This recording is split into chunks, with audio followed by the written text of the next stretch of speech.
Praise the lord. దేవుడు మిమ్మల్ని దీవించునుగాక. నూతన కార్యములు దేవుడు మీ జీవితంలో జరిగించబోతున్నాడు. యెషయా గ్రంథము 43వ అధ్యాయము 19వ వచనం. ఇదిగో నేనొక నూతన క్రియ చేయుచున్నాను, ఇప్పుడే అది మొలుచును. నీ జీవితంలో అంతా అయిపోయింది అని అనుకుంటున్నావేమో, కానీ దేవుడు చెప్తున్న మాట, నీ జీవితంలో నూతనమైన కార్యములు ఆయన జరిగించబోతున్నాడు. నువ్వెంత మాత్రం నిరాశపడకు, ధైర్యముగా ఉండుము. నీ పూర్తి బాధ్యత మన యేసయ్యది. మన యేసయ్య మనల్ని ఎన్నడూ విడిచిపెట్టడు, మనల్ని ఎన్నడూ ఎడవాయడు.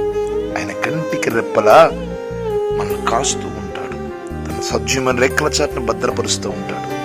ఆయన మన జీవితంలో నూతనమైన కార్యాలు జరిగించబోతున్నాడు. నీ జీవితంలో, నా జీవితంలో, మనందరి జీవితంలో నూతనమైన కార్యాలు జరిగించబోతున్నాడు. God bless you. దేవుడు మిమ్మల్ని దీవించును గాక.